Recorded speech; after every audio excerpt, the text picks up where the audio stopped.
just let me know. Okay. Good morning, I'm David Ainsworth, Head of Communications at the United Nations Secretariat of the Convention on Biological Diversity. We're here at the next stage of the Geneva Meetings here at the Centre International des Conférences de Genève. Today's the 21st of March, Monday, so we're into the home stretch now for these meetings. In today's briefing, I'll give you an update of the things that took place on Saturday, and then later on we'll have the Deputy Executive Secretary, David Cooper, will come and provide us a short update and briefing on the question of digital sequence information that's being addressed by these meetings. So first of all, let me give you a sense of what's going on in the SBSTA meeting, the subsidiary body on science, technology, and technological assessment. Remember, this meeting here in Geneva has got three bodies: the science body, the SBSTA, a body on implementation of the convention, known as SBI, and indeed the negotiations on the post-2020 Global Biodiversity Framework. So first of all, for SBSTA on Saturday, they had a plenary meet, and they had done some work on what are called conference room papers that have had sets of comments by parties that need to be reconciled.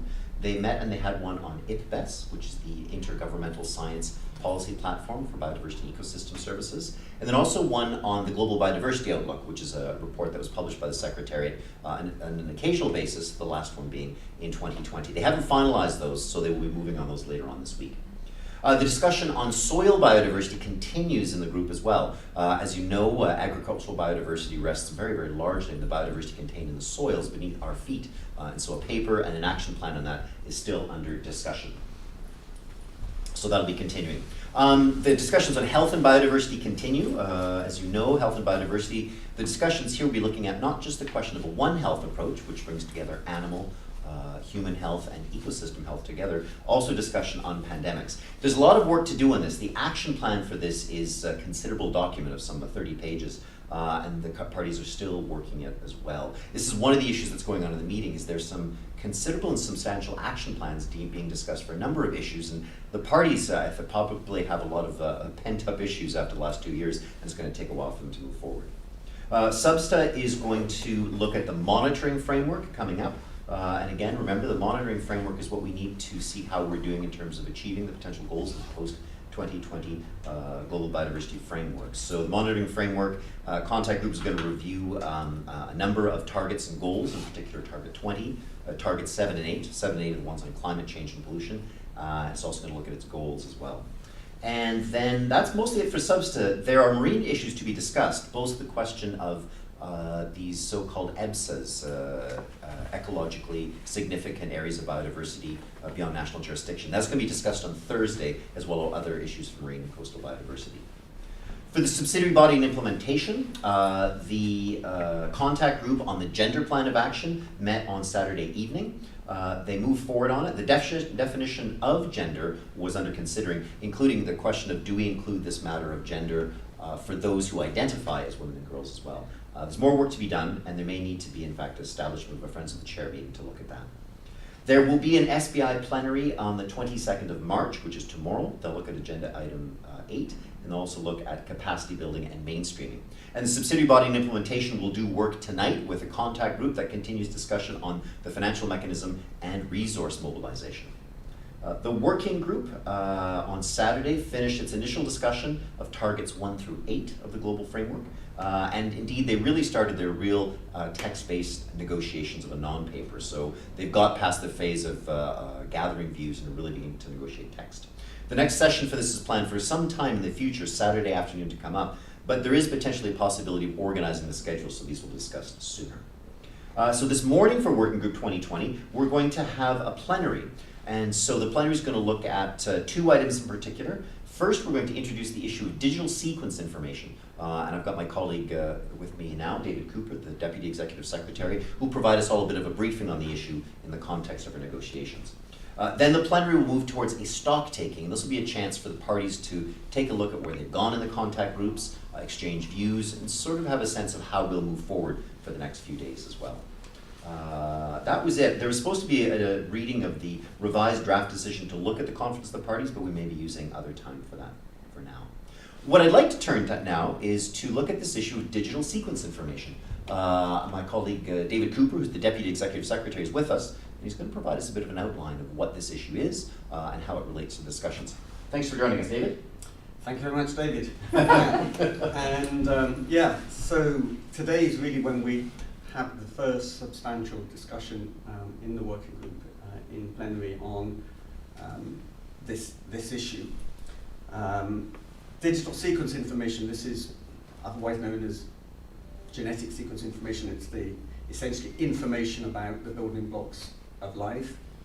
And of course, in recent years, there's been an explosion of work in this area. And there's a concern that then you no longer need access to the material genetic resources in order to advance scientific work, to develop new products, new drugs, new vaccines, new crop varieties and the like. And that this could therefore undermine the benefit sharing mechanism established under the convention and under the Nagoya Protocol. So for many parties, this is an extremely important issue, and it's therefore going to be an important part of the package of agreements that are made in Kunming.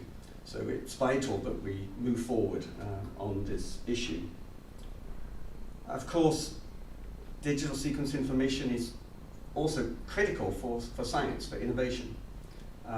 And this is being perhaps brought to more public attention now because of the pandemic and the need to act quickly to develop therapeutics and vaccines. And so we need to have quick access to the information around pathogen, the sequences of viruses, of other pathogens and so on. And so for this reason, but also to not encumber research in general, it's important, most observers are seen to also maintain this access to this digital sequence information. So the conundrum we have is how to do that while also ensuring that this is done in a just way.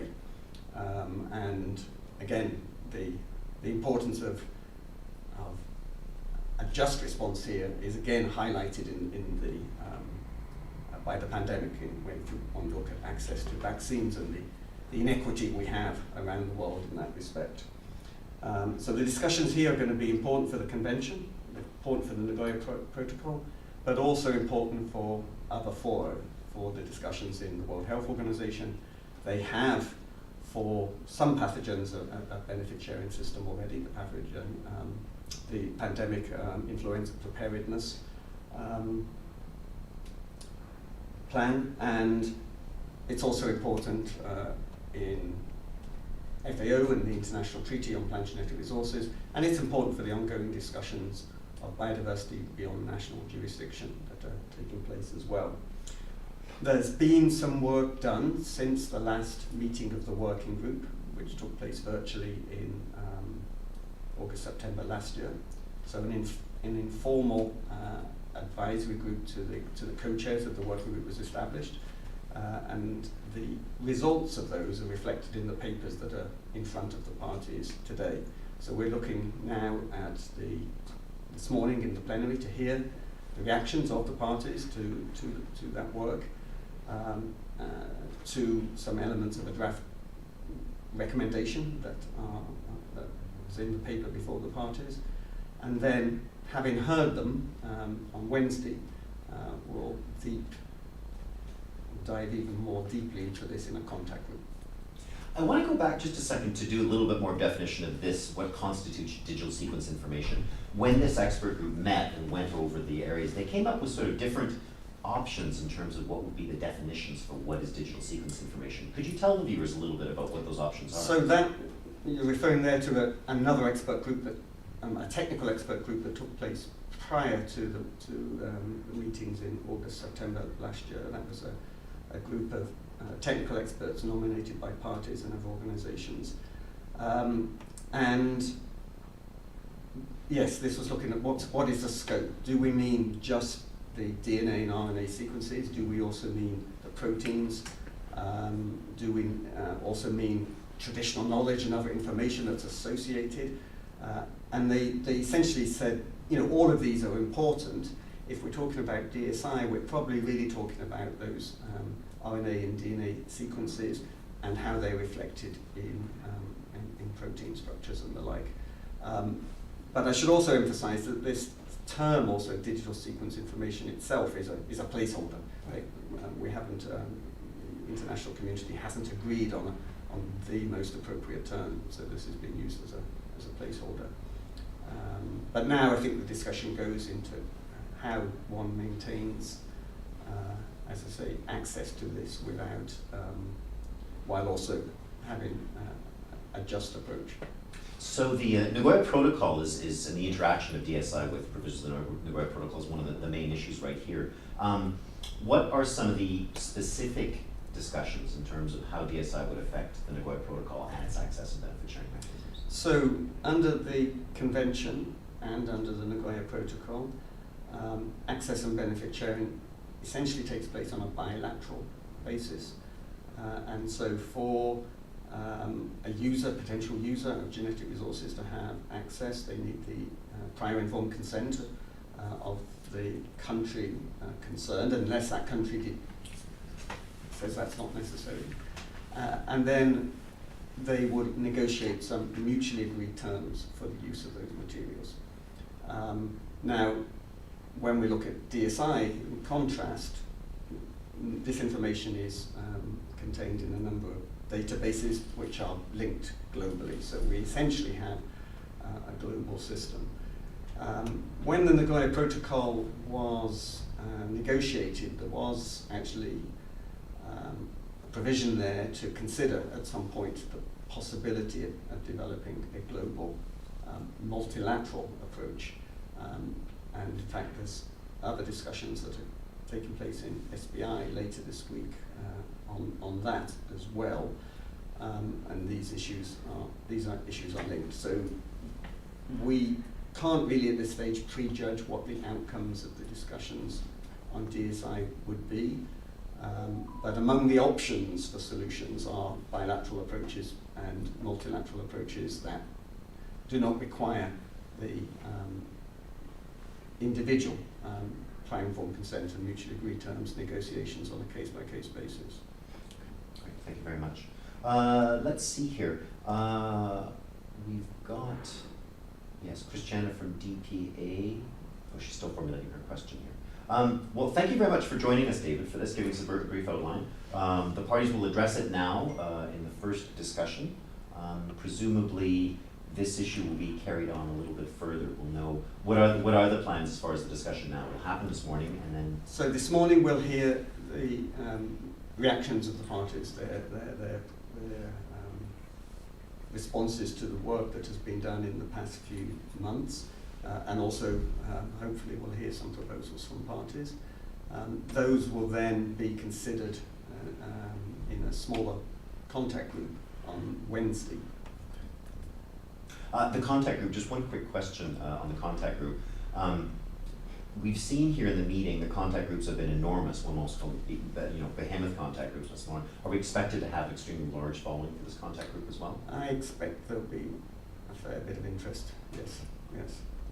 Well, thanks for taking a little bit of time for joining us. I know you're very, very busy, and we'll look forward to the discussions, and we'll pick this up again later as we've got more moving forward, so thanks. Thank you. Very much. Good. Pleasure. So thanks for all of you who joined us, and please follow the discussions in the plenary that'll start at 10 o'clock this morning, and we'll see you later. I'm David Ainsworth.